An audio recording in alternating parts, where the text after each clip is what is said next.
তারপরে যেটা পড়তেছি দেখেন, নামাজের মধ্যে আমরা দোয়া কুনুত পড়ি, আবার দোয়া কুনুত নামাজের মধ্যে বেতরের নামাজে পড়া ওয়াজিব। এখন যদি আমি ইন্টারভিউ নেই তাহলে দেখা যাচ্ছে 50% হয়তো দোয়া কুনুত কবাই পারবে না। জোরে বলি নাউজুবিল্লাহ। শিক্ষিত কন আর অশিক্ষিত কন, দোয়া কুনুত নামাজের মধ্যে বেতরের নামাজে পড়া ওয়াজিব। এখন যারা আমি নামাজিদের কথা বলছি, যারা নামাজ পড়েন তাদের 50%-এর কাছে যদি শুনি যে দোয়া কুনুতটা কও, তাহলে দেখা যাবে দোয়া কুনুত হারে যাবে। আচ্ছা, তারপরে কি পড়েন আপনি? দোয়া কুনুতের অর্থ কি জীবনে কি খেয়াল করে দেখেছি যে আমি নামাজের মধ্যে কি বলতেছি আল্লাহর সঙ্গে এবং আমি কি তেলাওয়াত করতেছি? এটা জীবনে আমরা খেয়ালও করি দেখি না। দেখেন দোয়া কুনুত আল্লাহ রাব্বুল আলামিনের দরবারে আমরা কি বলি, কি আমরা প্রার্থনা করি আর কি কাজগুলো করি। দোয়ায়ে কুনুত নামাজের মধ্যে পড়া ওয়াজিব। যদি আপনি দোয়ায়ে কুনুত না জানেন তাহলে হাদিসে আছে, ফুকাহায়ে কেরাম বলছেন রব্বানা আতিনা ফিদ দুনিয়া হাসানাতাও ওয়া ফিল আখিরাতি হাসানাতাও ওয়া কিনা আযাবান নার। এটা দিয়ে আপনি নামাজ পড়বেন। কিন্তু সারা জীবন এখন যুবকেরাও যদি এইটা দিয়ে নামাজ পড়ে, এটা শিখতেই চাবে না, শেখার চেষ্টাও করবে না, তাদের জন্য নামাজ হবে না।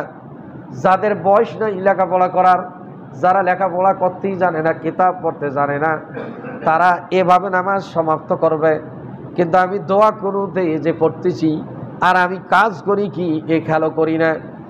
আল্লাহর নবী দোয়া কুনুত পড়েছেন বেতরের নামাজে, আল্লাহুম্মা ইন্না নাস্তাঈনুকা। আমি দোয়ায়ে কুনুত পড়তেছি, হে আল্লাহ আমি তোমার নিকট সাহায্য প্রার্থনা করি। ওয়া নাস্তাগফিরুকা, আল্লাহ আমি তোমার কাছে ক্ষমা প্রার্থনা করি। ওয়া নুমিনু বিকা, আল্লাহ আমি তোমার উপর বিশ্বাস স্থাপন করি। জোরে বলি সুবহানাল্লাহ। আল্লাহর উপর বিশ্বাস স্থাপন করি, কিন্তু এই বিশ্বাসের পূর্ণ আস্থা আছে? দেখা যাবে এর স্তর অনেকগুলো আছে। এরপরে আমি দোয়া কুনুতে বলছি ওয়ানা তাওয়াক্কালু আলাইকা, হে আল্লাহ আমি তোমার উপর নির্ভরশীল হই, তোমার উপর আমি ভরসা করি, কিন্তু আমার ভরসা তো প্রকৃত আল্লাহর উপর থাকে না। জোরে বলি নাউজুবিল্লাহ। ওয়া নুসনি আলাইকাল খয়রা, এরপরে আমি বলতেছি ওয়া নুসনি আলাইকাল খয়রা, আল্লাহ আমি আপনার উত্তম প্রশংসা করি, আমি আপনার উত্তম শুকরিয়া আদায় করি। ওয়া নাশকুরুকা, আমি আপনার কৃতজ্ঞতা আদায় করি, শুকরিয়া আদায় করি। ওয়ালা নাকফুরুকা, আল্লাহ আমি তোমার অকৃতজ্ঞ নই, আমি কুফরি করি না, তোমাকে অস্বীকার করি না। ওয়ালা নাকফুরুকা, আল্লাহ আমি তোমার অকৃতজ্ঞ নই, আমি কি করি না, কুফরি করি না। ওয়া নাখলাউ ওয়া নাতরুকু মাইয়াবজুরুকা, এরপর আমি বলতেছি ওয়া নাখলাউ, আমি বর্জন করি, ওয়া নাতরুকু, আমি পরিত্যাগ করি, মাইয়াবজুরুকা, যারা পাপিষ্ট, যারা গুনাহগার, যারা বদমাইশ, যারা দুশ্চরিত্রের, আল্লাহ এদের সঙ্গে আমার কোনো সম্পর্ক নাই। জোরে বলি নাউজুবিল্লাহ। এই যে আমি বলতেছি আল্লাহ যারা পাপিষ্ট তার সঙ্গে আমি পরিত্যাগ, এদের সঙ্গে আমার কোনো সম্পর্ক নাই।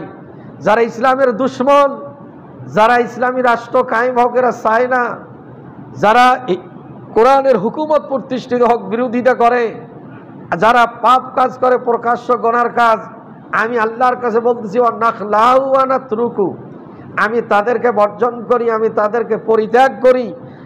ও মাইয়াবজুরুকা, যারা কি করে, গুনার কাজে লিপ্ত হয় কিন্তু নামাজ পড়ি, সংস্রব তাদের সঙ্গে আমাদের 90%-এর। জোরে বলি নাউজুবিল্লাহ। তাদের সঙ্গে লেনদেন, তাদের সঙ্গে মুআমালাত মুআশারাত, অনেক সঙ্গ, দহরম মহরম, অনেক সময় আত্মীয়তা, এইরকম অনেক কিছু।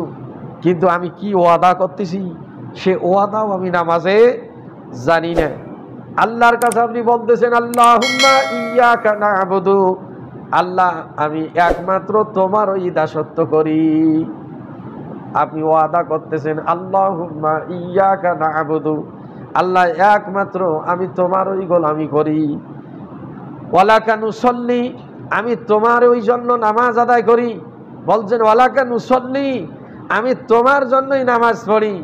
কিন্তু আমার নামাজ কিসের জন্য? শুক্রবার মানুষ যদি আজ জুম্মার জন্য না যায়, আমি একজন প্রফেসর, আমি একজন মাস্টার, আমি একজন শিক্ষিত, আমি একজন ব্যবসায়ী, আমি একজন অমুক পরিচিত ব্যক্তি, শুক্রবার জুমার দিনে না গেলে মানুষ কইবে কি বলে এটা মুসলমানে নয়, জোরে বলি নাউজুবিল্লাহ। আমি ইতি যা করি করি, অন্তত শুক্রবারে জুমার দিনটা যাই, না তো মানুষ কইবে কি? এটা তো মানুষ আল্লাহর জন্য নামাজ নয়, এটা জুমার দিন মানুষকে দেখানোর জন্য, সামাজিকতা রক্ষার জন্য। এরকম আপনার নামাজ রমজান মাস আসলে, এরকম দেখা যাচ্ছে ভোট আসলে, বিভিন্ন সিচুয়েশনে আপনি এরকম নামাজ পড়েন, কিন্তু এটা আল্লাহর জন্য নয়। প্রকৃত আল্লাহর জন্য নামাজ এটা হইতে হবে মুসল্লিকে। আমরা এই ওয়াদা করতেছি, আল্লাহ তোমার ওই জন্য নামাজ পড়ি। ওয়ানাসজুদু ইলাইকা, আল্লাহ আমি তোমাকেই সেজদা দেই, আর কারো কাছে আমি মস্তক অবনত করি না। জোরে বলি সুবহানাল্লাহ। একমাত্র আল্লাহ ব্যতীত আর কাহারো কাছে মস্তক অবনত করা বৈধ নয়। সেজদা জায়েজ নাই। তাজিমি সেজদা অনেকে বলছেন জায়েজ, কিন্তু এটা নিয়ে ইখতিলাফ রয়েছেন। আল্লাহ ব্যতীত আর কাউকে সেজদা দেওয়া জায়েজ নাই। এরপরে বলতেছেন যে